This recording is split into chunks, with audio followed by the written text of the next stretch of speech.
on Simo and Goss for breakfast. Coach's call. All righty, let's turn our attention into Melbourne-Richmond. It was back on Thursday night. Jim, Melbourne will be well rested. 20-point win. We saw Max Gawn back to his very, very best. But there was a bit to like about Richmond, especially the way they finished off. Yeah, so if you talk about Melbourne, mate, we'll skim through these, but They had one good quarter, For the other three quarters, Richmond won.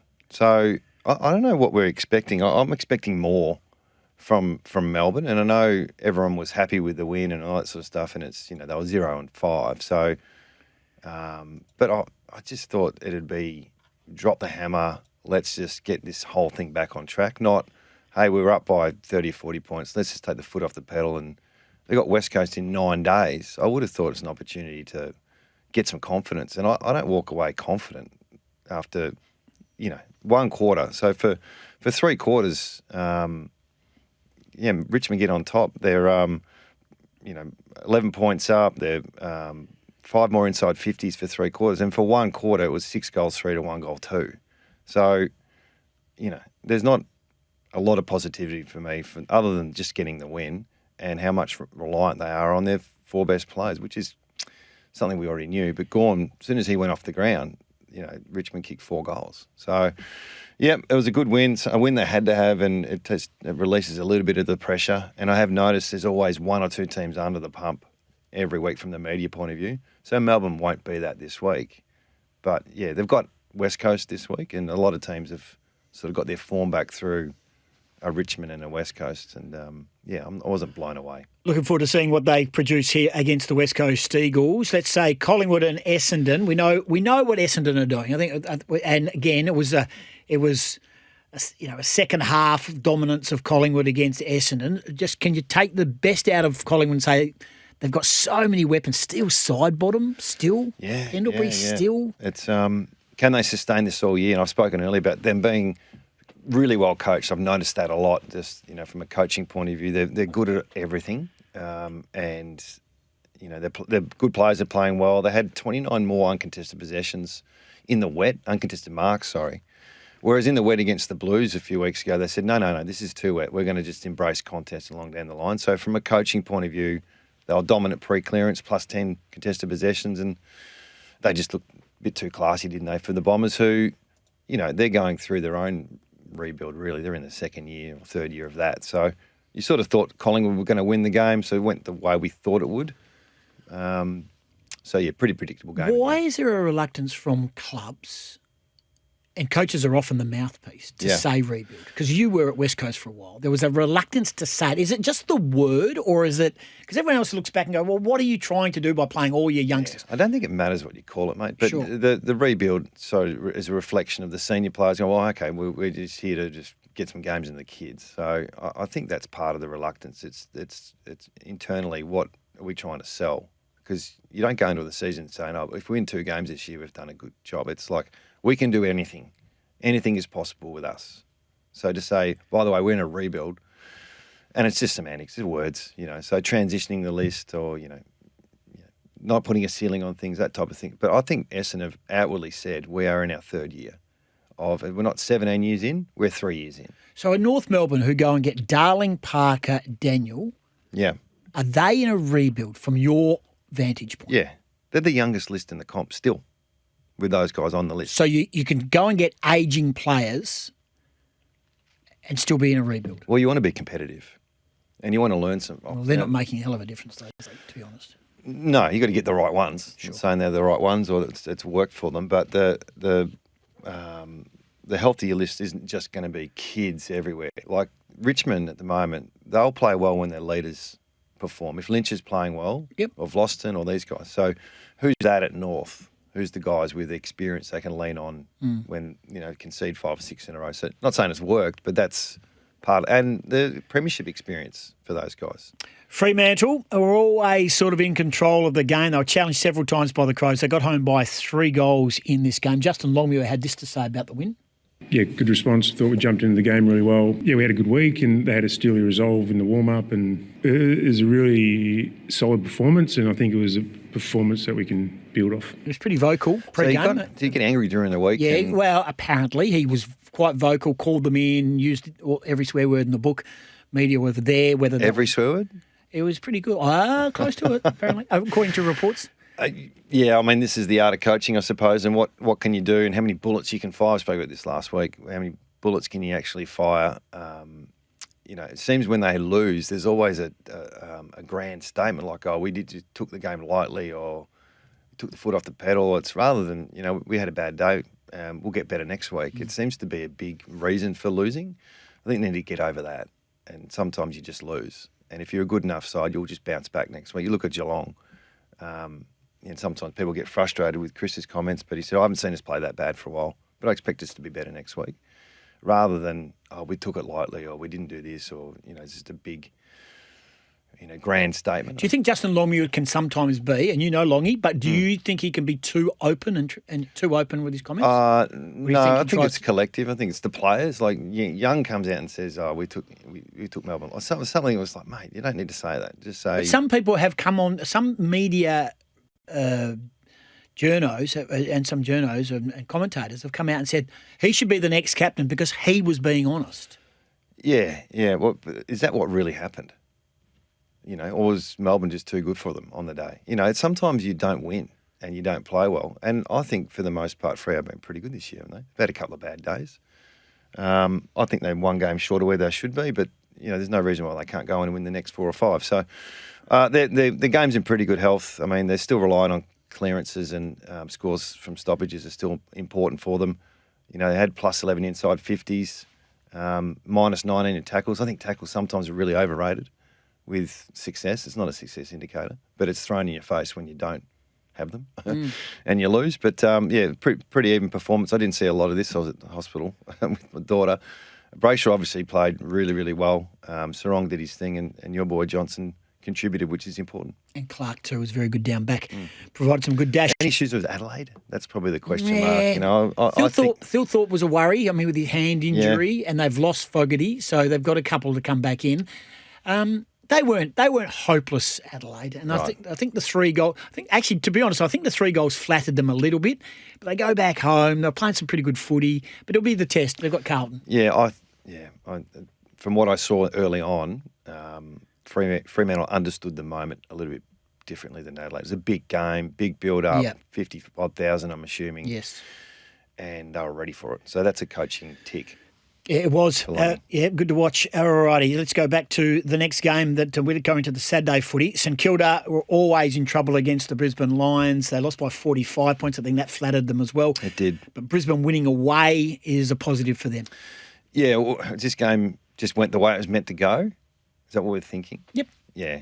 Minus 23 inside 50s, minus 1,000 metres gain from clearances. We don't talk about clearances enough, I don't think, You mentioned pre-clearance. What is pre-clearance? Well, when you have a contested possession, it's either at the stoppage before the clearance or it's outside the stoppage. So general play is when the ball's around the ground, but half the contest comes before you win the ball at a clearance. So if you get the first possession from a ruckman, that's a contested possession, but you might not get the clearance. So Lachie Neale played a lot of this game forward. Yeah, they might have been trying a couple of things. 3 goals. Yeah. He's been up and down this year, handling the tag. So he might have thought he was going to get tagged. So that's an opportunity to try something different. But when you think about metres gained, it was a kilometre more from clearances, which is heavy. And Are they in trouble, St Kilda?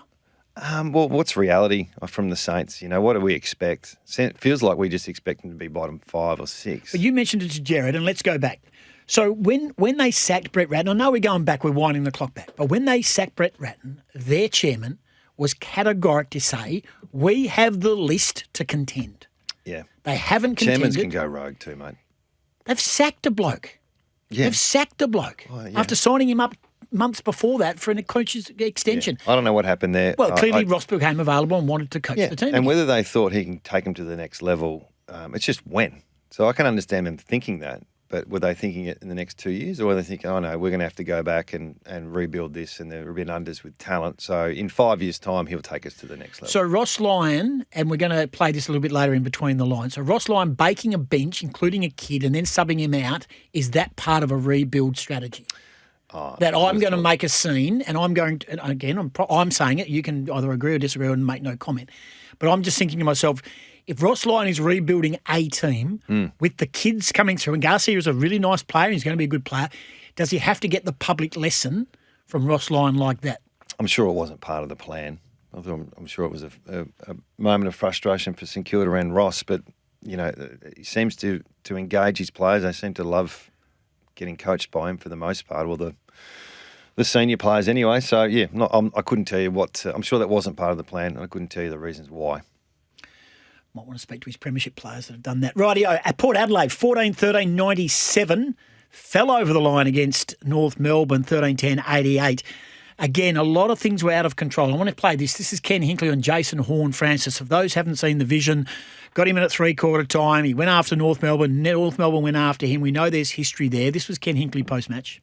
Because he's an emotional player, and I love that about him. He's such a fierce competitor, and he's playing against North Melbourne, who we all understand where he came from. I think the thing that we miss a little bit with Hornet is he has to work damn hard for any free, yet he can give them away a little bit easy, I think. So I would just recommend that he gets to earn his free kicks a lot more than most people. Thoughts on that? Well, what's the issue here? Well, he's saying that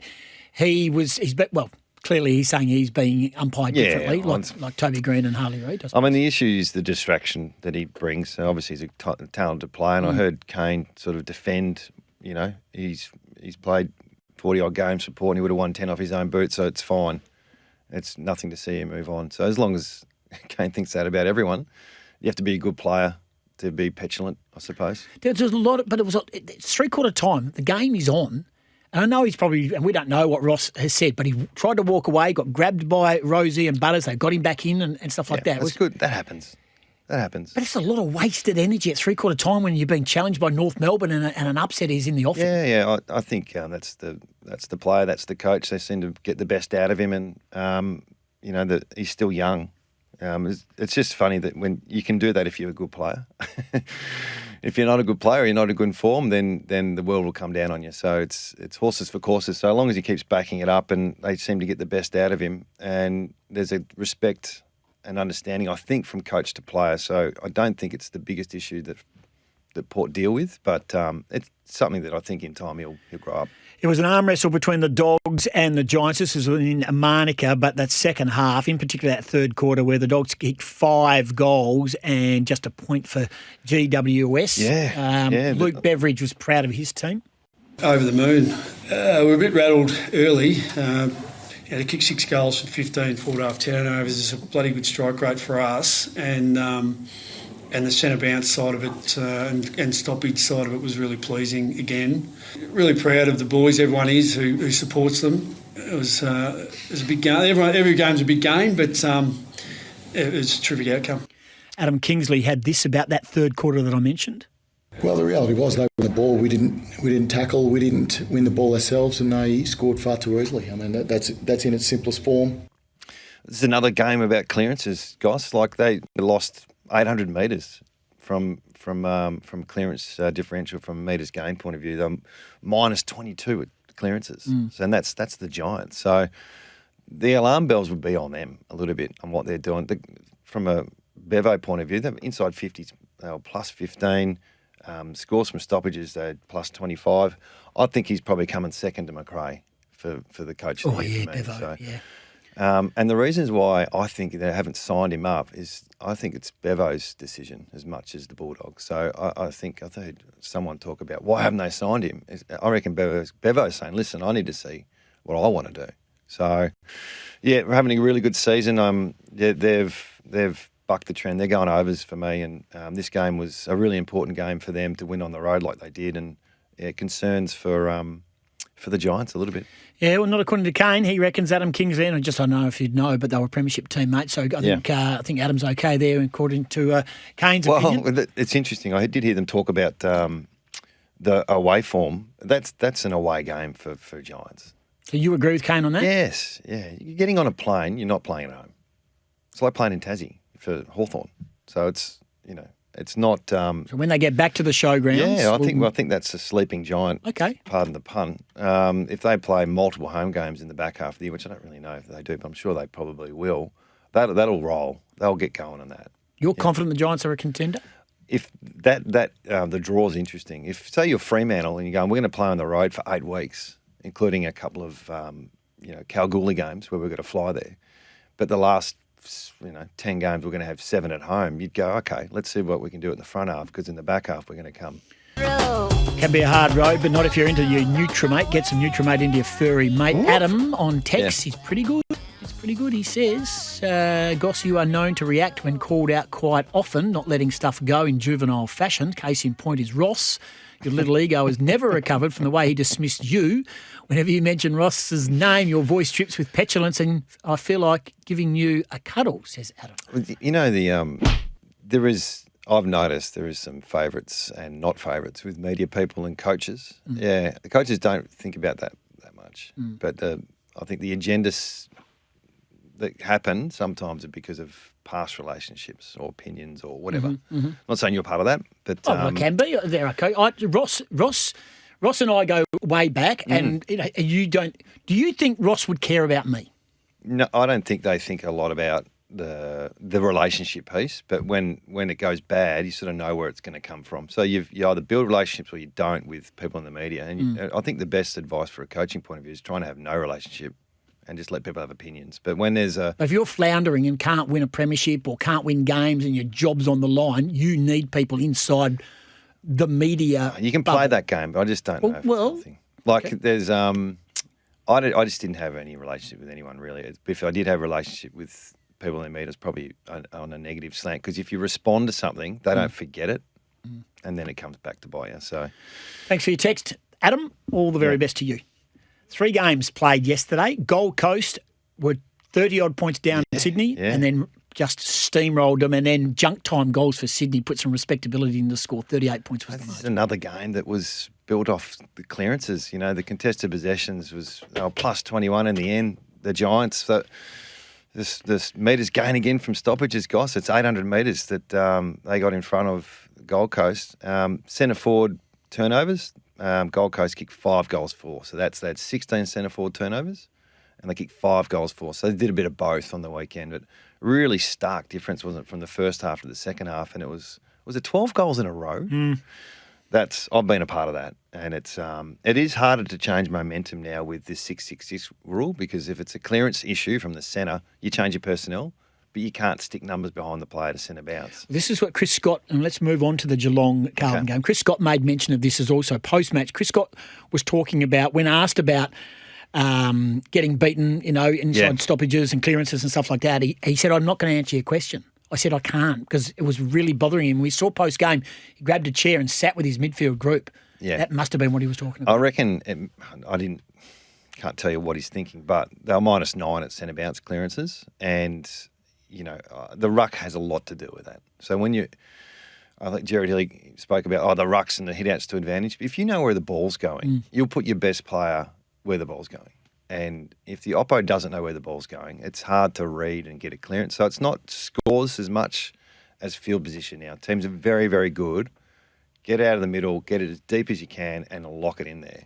And that's how you get your forward half game going. So everyone's rejoicing for Carlton. Everyone's like, it's great to have Carlton back. It's a classic game. Well done to Carlton. We've beaten Geelong by 18 points at the MCG. They now go to Adelaide and take on the Crows, who got beaten here. It's a massive game. Yeah, we get a better indication maybe? Well, this is I think I was part of it too. You overreact to some of the teams that struggled early in the year with their ball movement. We were talking about transition, and and I thought the Blues really struggled to hit a target in the back half. They panic, bazooka leg kicks out of the back half.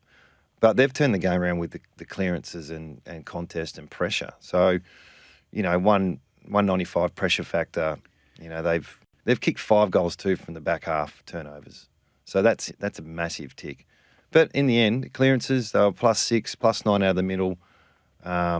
They've kicked 4 goals, 3 from stoppages. But, the Cats kicked 6 goals, 1. So the numbers suggest it was a contest game and +9 contested possessions. But, the reaction of poor ball use early is probably something that I've overcooked, because it is still about field position, I think. 50 points was the margin, Hawthorn versus West Coast. It was 5 goals for a long time. They got a lot of goals in the last couple of minutes where clearly the queue went back in the rack. And this was done with Tom Barrass going up forward. More on that after 7:30. The West Australian have come after Sam Mitchell. Yes, they've been very strong on it in the paper today. I just saw it in the service station when I was coming in. I didn't read it. I just saw the headline. But we go to the break. We're going to talk more about this game after. Duff's going to join us shortly. How do the numbers stack up West Coast Hawthorn? Yeah, obviously in Hawthorn's favour, they're plus 17 inside 50s. Marks inside 50. It's 23 marks to 6. Yeah. So that was an issue. Inside 50s was close. Yeah, they had 6 more. I liked some stuff that they did, West Coast, with they're flipping the magnets around a little bit. I know the Oscar Allen going back, but I think that's a common sense. What does the team need? Kingy has lambasted it. I know we don't. I know. But I'm saying I was driving in and he said that is they're not being respectful for Oscar Allen. Nothing to do with it. Nothing to do with it. It's the team needs. But they've got no defenders. If Harry Edwards is not there, who else they got? Yeah, I think he wants to keep the young forwards at the other end into the side. There's an element of how do we get Oscar in form? Yep. But it's not a disrespectful thing. It's just what does the team need? And hopefully he can get back in form from the back up. I think they need him down there. So I don't think it's a bad move. You would play Oscar Allen down back right now. Yeah, I think so. I don't think. I think with Jack Williams and Reid in the front half, Archer Reid, I'd like to keep them into the side. One of them's got a second ruck as well, and then playing 3 talls. Waterman's a tall as well, so and you got not enough backs. So, and he's done it before. So yeah, I don't think it's the worst move going around. I don't think you expect him to come in and just be bang all Australian centre half back either. Alrighty. Hey, the one where we're all been waiting for, there's a couple of quick links. Mitchell has turned into an utter grub, says Jason. We can all see why he put Barrass on Oscar. And this one from Neville says we can't give a good bake and we have to apologise for a body check. That's Neville. Can you answer this question from Colin on the text? Simo, a quick question for Simo. Are coaches using the 6-6 warning to their advantage? I thought that would be a good strategy, but I don't think so. It's like if you had one up your sleeve and you're a jump ruckman and you knew the ball was going to be thrown up versus bounced, could you be smart? But it takes too many. There's too many strategic layers to get that right. So Alrighty, no, Mark Duffield's in the studio, but let's do this. On Simo and Goss for breakfast, between the lines. I want you to play this out. Simo, this is your baby, but Duff's in the studio. Morning to you. Hey, Duff. Good morning. Coming up after 8 o'clock. I want to play this. This was Andrew McWalter when asked in the press conference about his view on Tom Barrass playing forward late in the game set up by Sam Mitchell. What do you make them sending Tom Barrass to full forward and start the last quarter?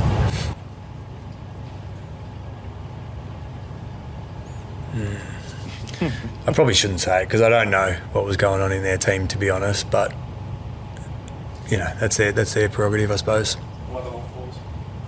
No, I just don't know. I haven't seen Tom Barrass play forward too often in his career.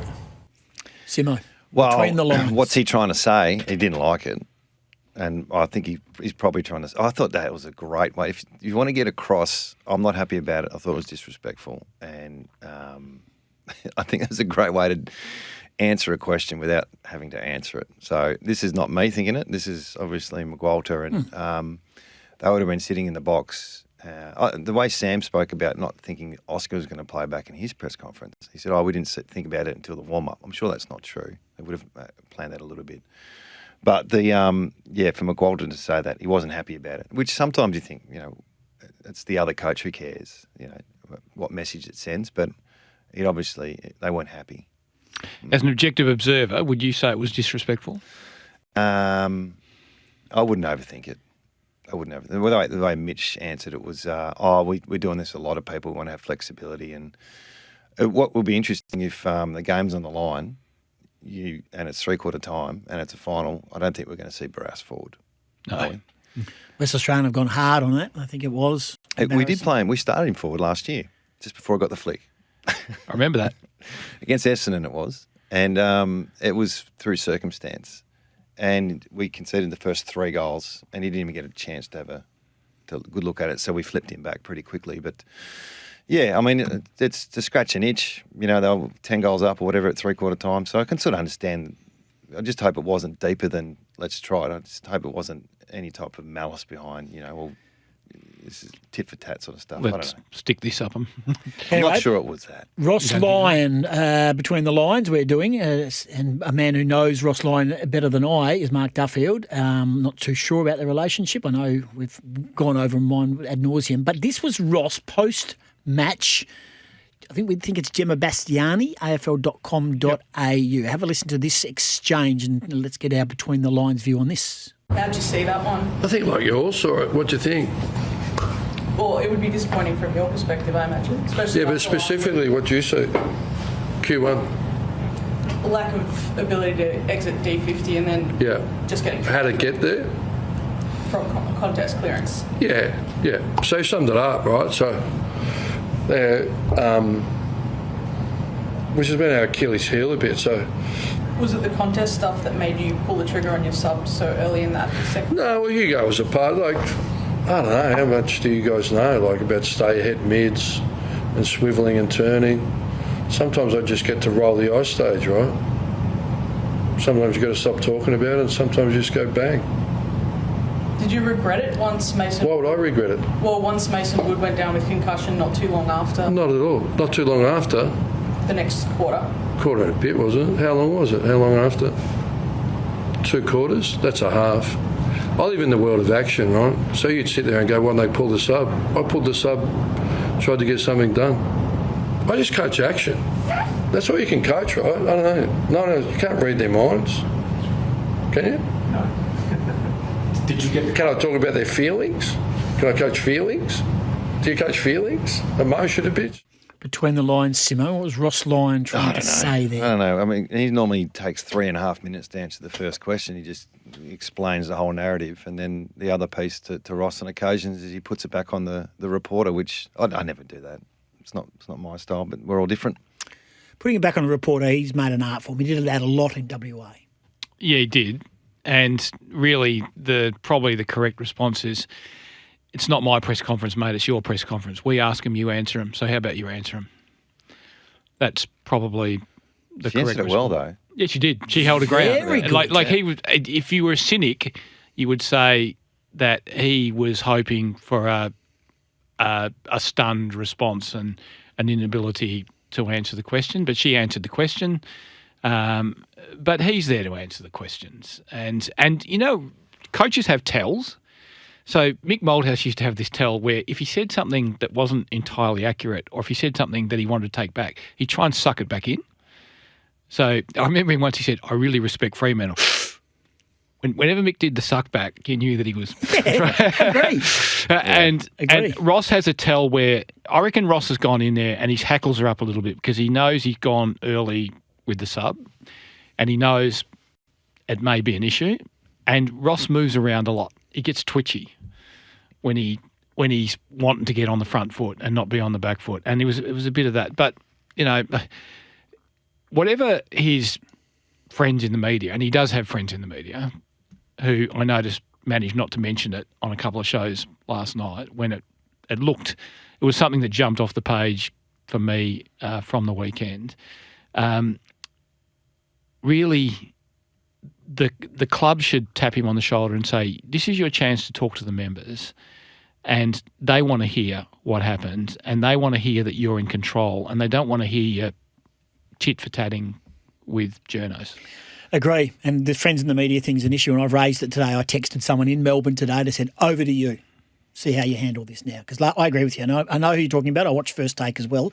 It was quickly deflected and they actually deflected it straight to West Coast and their performance. Couldn't have moved on quick enough. The Herald Sun. I wonder if anyone actually gives Ross the feedback within the club. Nah.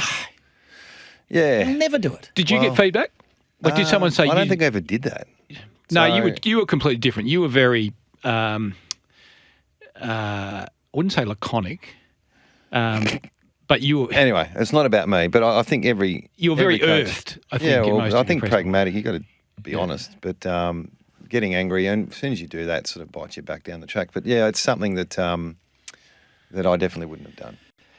Let's go. Just 2 more. I want to go Between the Lines and we'll find out what's coming up in your show. Dean Cox had this to say. Put time into it. We've got to work hard through it. And that comes with a review, that comes with our training, and comes with trying to, certainly it's not a 1 week fix for us is about trying to make sure that for the next block, we're going to improve. What is Dean Cox saying there about? I couldn't understand him. He Lost his must have voice. lost his voice, yeah. It was like day 3 of the footy trip. Look, I would have thought it sounded like they'd block up their games, so they've now got another block coming. And what they need to do to get better from a collective point of view is get some resilience. So he's learning a lot about his list. I reckon they've got several injuries as well. And they really need their best players performing at their best for 4 quarters. Is he being diplomatic with his answer there, saying I think so. we look at vision? Look, sometimes you're just not good enough. Okay, well, this is Chris Scott. I'm glad you say that. This is Geelong coach Chris Scott after losing to Geelong between the lines. I don't like to compare ourselves too much to the rest of the competition, but my observation, watching virtually every game every week, is that every team has had one of those days this year where they just couldn't execute, or it didn't look like us. That's as bad as I've seen us play for a long time. So that's what that's the maturity of someone who's been around premierships and stuff. So Fremantle don't do that when they play poorly. There's a catastrophised look at things, and we took it lightly. We had a bad day. The Collingwood round 1 game, when we all went off the Richter scale with the GWS, and what did Fly do? Well, we got Port this week. We've got a few players back, home soil. We'll get going then, and they did. So yeah, it comes with the experience of coaching a team. I think it does. So Dean Cox could have said, let's flip it back, Dean Cox could have said, our second half didn't mirror the first half. We need to find out why. Dean's different because I don't think they're good enough. Whereas if you know your team's good enough, and they were poor. Played in the grand final last year. I just think there's so many injuries, mate. And I think there's the back half of the year, if you really dig. Jared Healy's a great one to talk to about this. I think they overachieved in the last 10 weeks. Well, we had him on earlier and he sort of intimated that, didn't he? So, and you lose 4 or 5 players, significant players in your team, and a win away against Gold Coast Suns is going to be a hard. They should have been better, absolutely, but I've put Freo in the echelon of the top 6 side. So when they were poor early in the year, I was like, no, they're going to be okay. Duff, you've got we've got 30 seconds to deal with what you've got coming up in your show, but I need to. I'm hanging for the coaches' votes to come out today, right? So I gave 3 Brayshaw, fait accompli, done, 12 votes, no problems. I know, I heard. I gave 2 to Johnson, I gave 1 to Clark. Yes, please. Brayshaw, Clark, probably Pearce or Sarong. I thought Johnson had a breakout game.